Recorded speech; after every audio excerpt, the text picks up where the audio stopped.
Are you primarily a revenge-driven reader, or do you prefer redemption tales? Let's talk about it in today's video.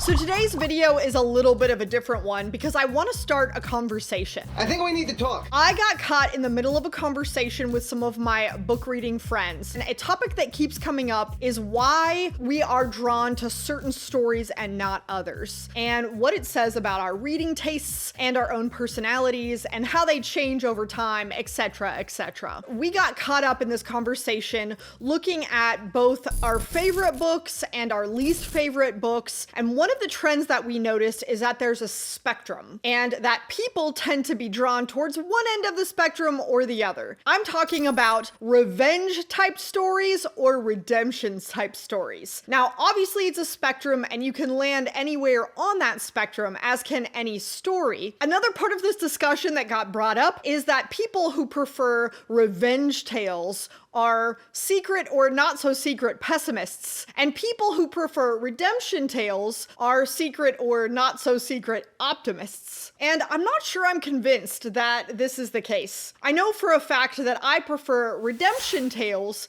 but any of my friends would tell you that I might be one of the most jaded people they know. Every decision I've ever made in my entire life has been wrong. Let's talk about what it means to be primarily a revenge-driven reader, or one that seems to be drawn to those revenge tales. So revenge tales are incredibly dependent on the motivation of the character. Something awful has to happen to that character, something that makes them feel powerless or victimized. And then they have to be able to take that power back as an individual and seek justice. Tell him this is justice. We also have a huge emphasis on the sense of justice. We want clearly defined moral grounds. We want to know what is right, what is wrong. It's very black and white. Now, the most extreme examples are going to show that you end up having to give a huge amount of sacrifice personally to be able to achieve your goals. And some of the questions that those incredible extremist revenge tales ask is, how much of yourself are you willing to give up to get this revenge or this justice for yourself? So this is where the pessimism allegedly comes in. Now, I thought to explain this a little bit more, I would use 4 examples of extreme science fiction revenge tales. I am not here for rage. I'm here for revenge. So the first one I can think of is Pierce Brown's Red Rising. This is one of the most quintessential revenge tales I can think of, because we have a character who is done wrong in the very first book, in the very first chapter, and then we proceed through the rest of the story as we watch him decide to not only take revenge on the individuals, but on the entire societal structure that has wronged him. So he has to play the game and rise in the ranks to be able to burn it down from the inside. And he has to give up more and more and more of himself and who he is to be able to rise in the ranks to be able to achieve the ultimate goal. Now, this story has a lot of nuances. There's a lot of darkness to the story, as do a lot of the revenge tales, but that's kind of what gives it that emotional catharsis a little bit. Now, another really good example of a sci-fi revenge tale is Stars My Destination by Alfred Bester. This is supposedly a story that was inspired by The Count of Monte Cristo, one of the most famous revenge classic tales of all time. And this story is also about an individual who is wronged by an entire crew of people, and he spends the rest of the story trying to make sure that each and every single person who has wronged him feels the same pain that he felt. And of course, there is character growth or not, and that you have to go through the struggle and the sacrifice to obtain the justice that he is looking for. This is a really good revenge tale that just comes to mind immediately. Another one that is a little bit on the YA or sci fantasy side is Zhuan Zhejiao's Iron Widow series. Talk about some revenge and rancor. This story is just full of rage at the injustices of those who are marginalized. We can talk about women, we can talk about races, we can talk about different nationalities, we can talk about those who have and don't have. There are so many social commentaries in this series, and we follow a girl named Zetian who is looking for revenge for the murder of her sister. And as the story goes along, the revenge tale becomes bigger and bigger. And instead of just looking for revenge for her sister, it grows into her village, and then it grows into her country and her people, and also women who have been marginalized, and so many other people that she identifies with. And the amount of revenge to be had gets bigger and bigger as the story goes along. I'm very interested in seeing how she decides to end this series. The last and final example that I'll give for a science fiction revenge tale is Ancillary Justice by Ann Leckie. This one follows an AI that used to inhabit a spaceship that is a war hero that was all powerful, and after the war has been essentially ejected or exiled into a single ancillary humanoid style body. And it misses and resents the idea that it can no longer return to its main, like, shipping housing, its main body, if you will. And so it decides to hunt down the people that have exiled it. And that is the entire plot of the very first book, and it goes from there. There is a lot of cozy elements to this. There is a lot of self-identity and trying to figure out who we are and what we want. But this story is essentially at its core a revenge tale. Kill them all, I say. Good riddance. Now, let's move on and talk a little bit about the opposite extreme, and that is people who are drawn to the redemption style stories. Now, redemption stories are going to be a lot more dependent on the ending of a story. The question with a redemption tale is how complete is their redemption? Are they only a little sorry for what they did? Is it believable? Or is this a complete 180 for the character? And does the reader believe it? So this is a very different story than the revenge tale, where our emphasis is at the beginning and the motivations of the characters. Instead, for a redemption tale, we care a lot more about the ending and the believability. This, by definition, also has to have an extreme level of character growth. We have to have a character who has done something awful and then has to redeem themselves. They have to grow and change as the story goes along and decide how big their change is going to be and how great of a character arc they're going to have. This challenges the idea of black and white thinking. We don't just have good guys and bad guys. It's not a clear moral structure, because we can take somebody who's done something bad and they can potentially redeem themselves, meaning that intention matters. This also blends into the idea of a hopeful story, which means that if this character can redeem themselves from doing something so awful, it means that there's hope for all of us who may have done big mistakes, and we can always come back from it. I'm the one, creator of the heavens and the earth, Alpha and Omega.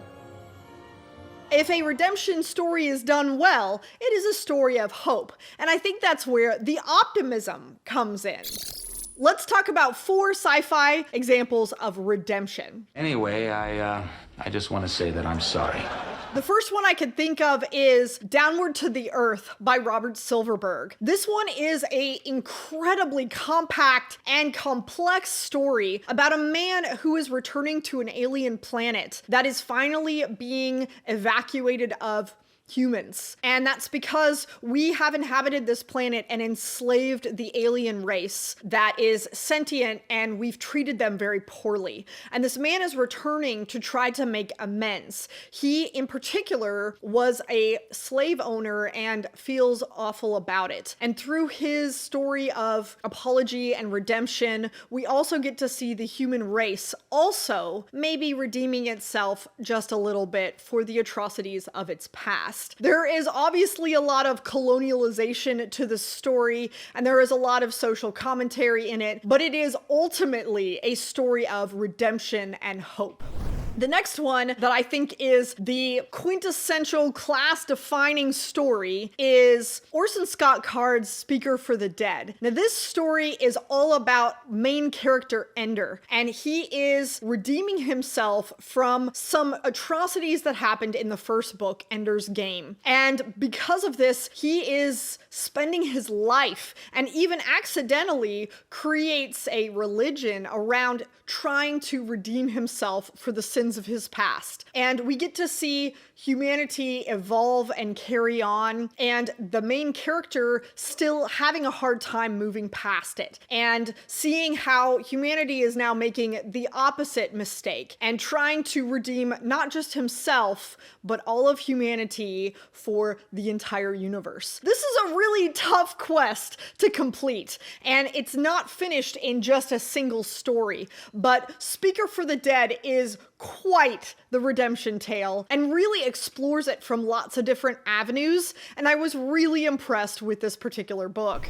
The next one is The Earthsea Duology by Octavia E. Butler, starting with Parable of the Sower and going into Parable of the Talents. This is an apocalyptic story where we get to witness the crumbling of society and the worst parts of humanity being shown, and a character who doesn't necessarily have anything to redeem herself for, but she feels other people's emotions to such an extent that she is trying to teach other people that they can then redeem themselves. And this is another interesting way to attack redemption in maybe a less conventional way than some of the other stories in this example list, but I think she does a really good job of it, and ultimately seems to end on this hope that there is something to be saved in humanity after all.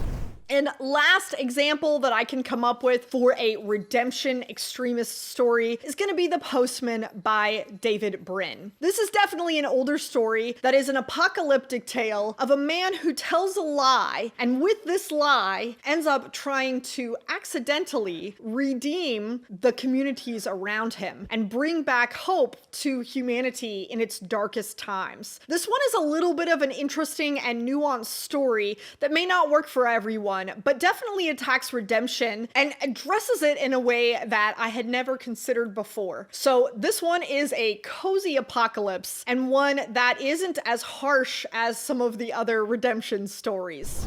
All right, now that does it for my examples. Obviously, I am drawn to more redemption style stories. I think this is because I find them more difficult to believe. I am such a pessimist that I really am out there looking for hopeful stories that are believable. And that's why I think the stories on the redemption side, if they're well done, get me stronger. I secretly wish for those kinds of stories to be true. I think that that's what makes them so complex. Now, I do still enjoy some revenge style stories, and it's okay to land somewhere on the spectrum. Some of my all-time favorite series are probably right in the middle, like Hyperion. Cantos is probably straight right down the middle because it definitely has some of both. But I do think that everybody's going to have a preference, and they'll be drawn towards one more significantly than the other. To add one more little piece to this discussion, we decided to ask ChatGPT in our discussion of what this means.